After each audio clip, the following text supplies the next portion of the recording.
the Rise Up See Red podcast, all about the Arizona Cardinals and the NFL, featuring insider and outsider perspectives. Enjoy the best hour of Cardinals talk on the web. Now here are your hosts, Jess Root and Seth Cox.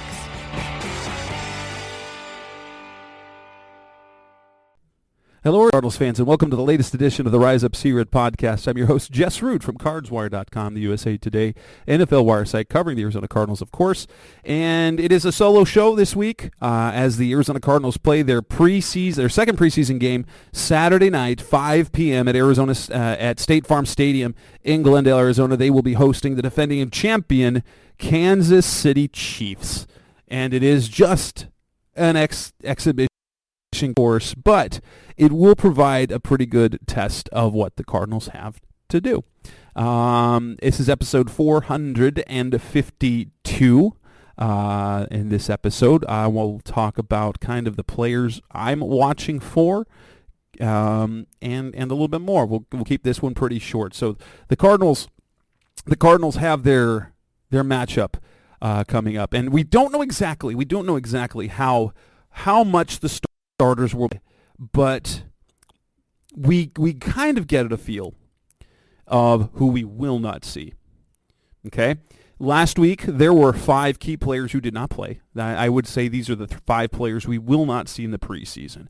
Left tackle DJ Humphries, running back James Conner, receiver Hollywood Brown, linebacker Kaiser White, and also safety Budda Baker. I would be surprised if any of those play. Obviously, there were players who were injured, who were not in the lineup either. Kyler Murray's still out. B.J. Ojulari, he's back off of PUP. Jonathan Gannon made it sound like earlier in the week that he's probably not going to play this week. Yeah, there's some things that he needed to show in practice before they give him some game reps. I think they're kind of slow rolling him to make sure that he's healthy for the season. I think it's one of two things. Hopefully it's not the bad one. They haven't seen enough from him, and they're disappointed, and so they're trying to slow roll him to be ready, or they expect him to do good things, and so they're just protecting him. I hope it's the protection one. I do. Zach Ertz is off of PUP. Don't expect him to play. Don't expect him to play in the preseason at all. He was just cleared to practice, but that doesn't mean he's in game shape. So they've been ramping him up. There's no way he's playing this week. And honestly, there's little chance he plays next week as well against that's the preseason finale. That's where the young players and the backups, the guys battling for the back end of the roster, practice squad spots. So that's the game for those players. He'll probably see some practice reps in the 2 joint practices against the Vikings. But the plan is to have him ready for the first game of the regular season, and that's how it should be. He has played enough football that he doesn't need to acclimate too much. It's running around. It's doing things that he needs to do. Don't need to have him have a setback or get a different injury before then. Players I do expect to see. Also, Cameron Thomas. Of course, that Jonathan Gannon wouldn't talk about what the injury is, but said he's suffering a residual effect of the game last week. He hasn't practiced this week. I would expect him to sit out as well, but we'll see if Myjai Sanders is back, because the returners will help give playing time there for those outside linebackers. Zaven Collins, Dennis Gardeck, and my guess is that most of the starters will get a little more work than they did in the preseason opener. Colt McCoy played the 1 series. The other offensive starters played 2 series, and then the defense played 7 snaps, basic defense, and then they moved to the backups. I would expect to see playing time increase, maybe a quarter, I'd think probably. I don't know if that means McCoy will be out the whole time. I think we'll probably see McCoy for a couple of series, and then get Clayton Tune again some work behind the ones, just to kind of get some feel for that, so he gets to play with the better players. And defensively, I'd kind of expect the same thing. They played 2 short series last week. probably upward to a quarter, and then the rest of the way will kind of go how it went last week. This is going to be a tough game, obviously. Obviously, it's going to be a tough game for the Cardinals. The Chiefs are expecting to play their starters about a half, and so if the Cardinals don't match that, so say the Cardinals play their starters about, which would be roughly the natural progression, because they play like 2 series last week, they're not going to jump all the way to playing a half. I would expect them to probably play about a quarter, get some good work in the joint practices, and then not play at all in the preseason finale. That's how I would expect that to go. What that does, that gives the Cardinals an extra challenge with their backups against the starters of the Chiefs, minus Patrick Mahomes. I expect Mahomes to play very little. I expect him to play, maybe gets in the quarter. But after that, it's going to be the backups against the Chiefs starters for the rest of the first half. If they can hang with them, I'm not again, the preseason results don't matter. The result of the game matters minimally. What matters is to see how players compete, obviously. How players compete and how they look against players of the same caliber or likewise better players, or players they are obviously better than. Which, it was a shame that Marlon Mack got hurt, because that's a scenario where he was going to be going against the backups and the third stringers, and as a former starter and a pretty good NFL back, it would have been able to showcase him. This week, another guy we can expect to see is Keontae Ingram. When they released Stevie Scott, the USFL running back, I think what that was, it wasn't necessarily because they expect James Conner to play. I think it's because they got healthier. And so I'm hoping that we could see Keontae Ingram in the game along with Corey Clement to kind of start things off and to go from there. But, coming to next on the Raise Up Series podcast, the best of our Cardinals Talk on the Web, I want to talk about the players specifically that I want to see kind of step up. What players I want to see moving forward, with what things I want to see coming on next on Rise Up See Red. We're back on the Rise Up See Red podcast, the best of Cardinals Talk on the Web, talking about players that we want to see. Now, last week there were a number of things I wanted to see, and I got most of them. Colt McCoy looked smooth out there. It was the offense was not overwhelming, but I did like the fact that they moved the sticks twice. The offense looked pretty traditional. He looked comfortable. They weren't doing much. That was what I wanted to see. He got out of there healthy, because I expect him to be the starter. And I think Colt McCoy in the lineup is the safest bet to weather the time that Kyler Murray is not on the field. I know people I know what we know what McCoy is a ceiling, but and I know that people want to see Clayton Tune playing. This team wants to, unless Tune is significantly better than McCoy, you've got to, or even playing at the same level, you can't just throw Tune out there when he's not going to be the starter moving forward. That's a different scenario. That's a different scenario than what you do with a rookie quarterback who you know is going to be your starter, where you take your lumps. There's no need to take the lumps. They're just trying to survive till Kyler's gets back. I kind of want to see if the same from Colt.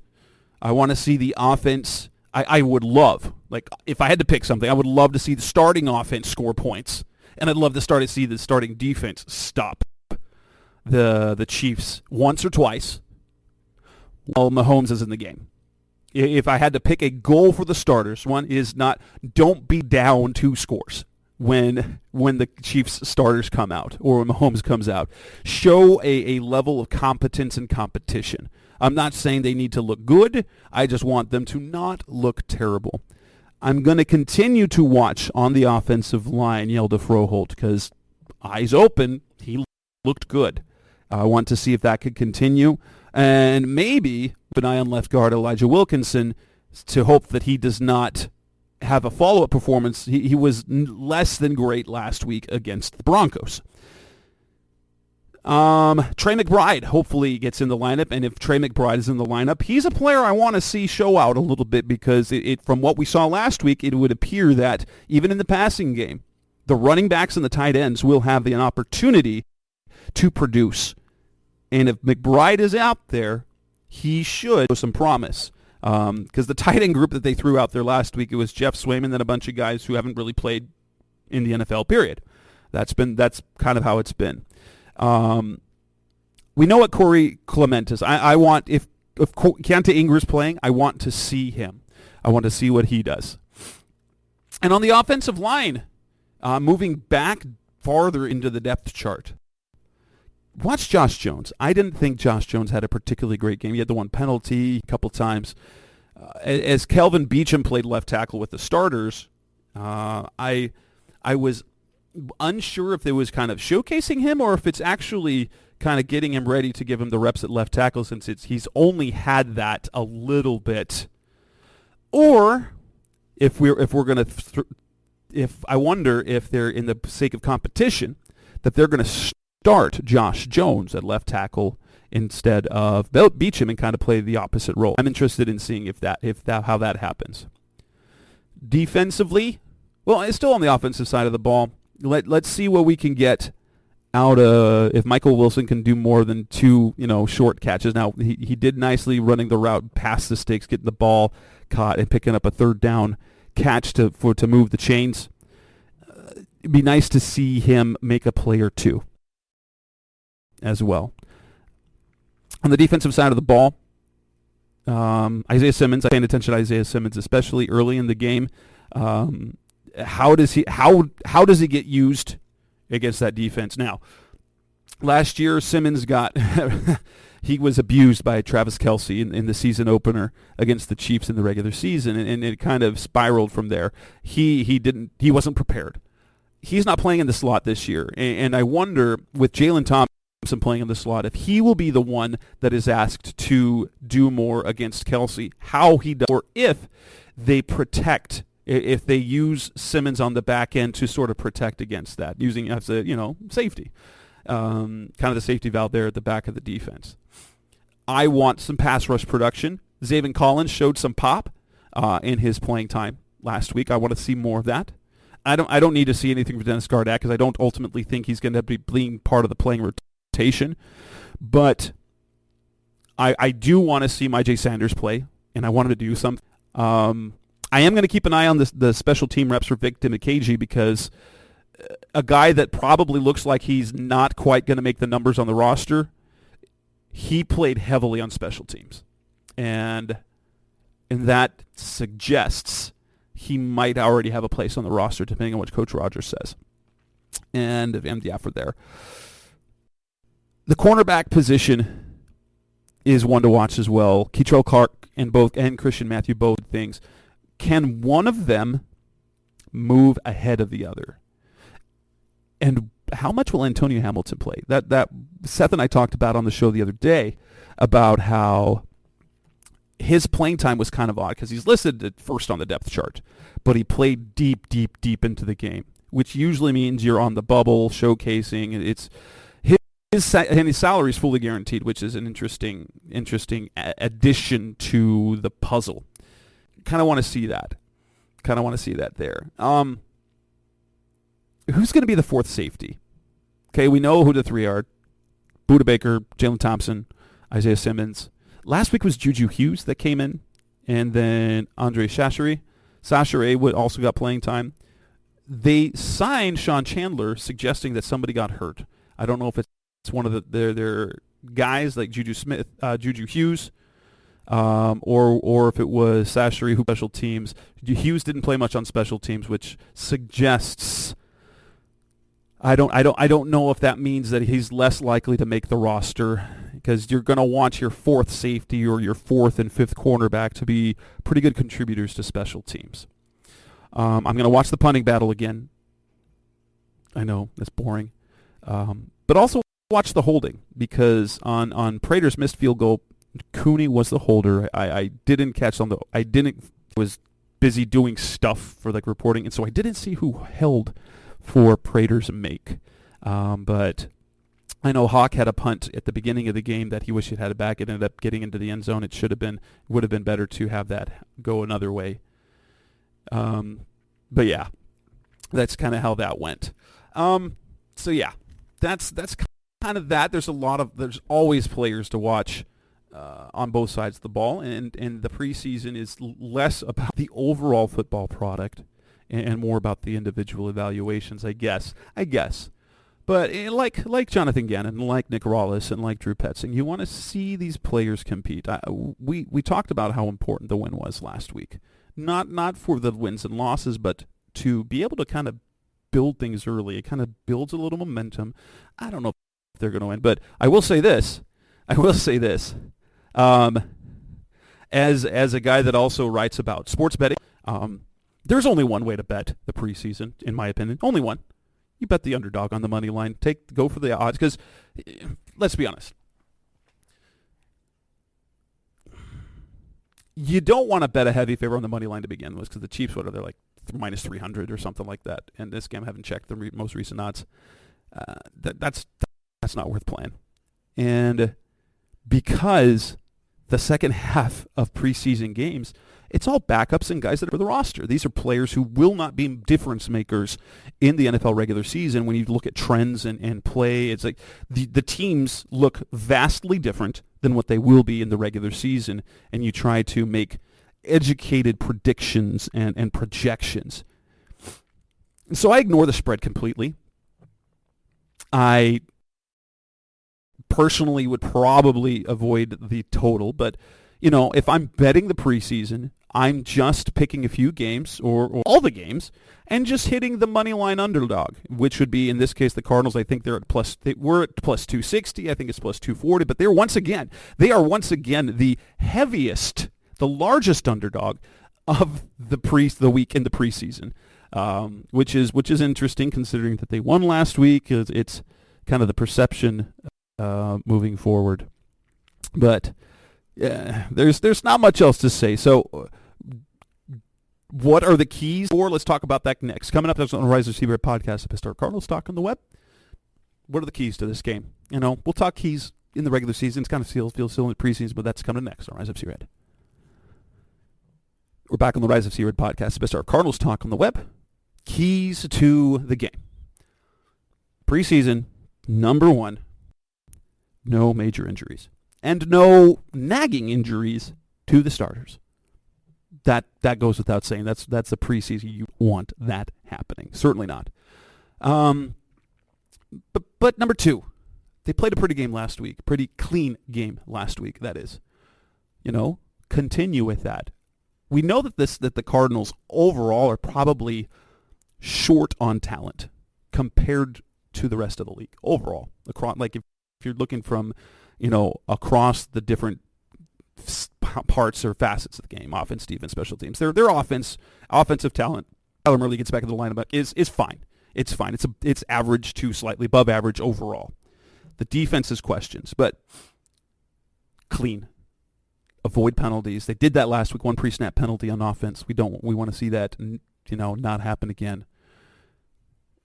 Because a disciplined, clean game will keep them in the game. Play kind of mistake-free. I want to see, they do more running the ball. It felt like last week they could have had more success running the ball if they had better runners running it. Like, it felt like there were some plays there, and they did okay. But it felt like last week the performance was they got the yards that were there only and nothing more. And that obviously would change with James Conner in the lineup, I believe. But, do more in the running game. Get some pass rush. We want to see that off the edge. Get some hands on some footballs is kind of the case for there. But that's basically kind of it. So 1, health. 2, mistakes. And then 3, I want to see plays in the run game. I want to see pass rush. And I'd like to see a couple of explosives on offense, a couple of explosive plays to kind of move forward. And with that kind of wraps this up. If this is a short episode, I'm Jess Root. We'll be back. Seth and I will be back next week to talk about the game and more stuff moving forward. This is the episode 452 of the Rise of Seabird podcast. Thanks for listening, as always. Thanks for listening to the latest edition of the Rise Up See Red podcast. Listen to previous episodes and subscribe to the show on Apple Podcasts, Stitcher Radio, Audioboom, or many other podcast platforms so shows are delivered directly to your mobile device. Please give the show a 5-star rating and always support the sponsors who support the show.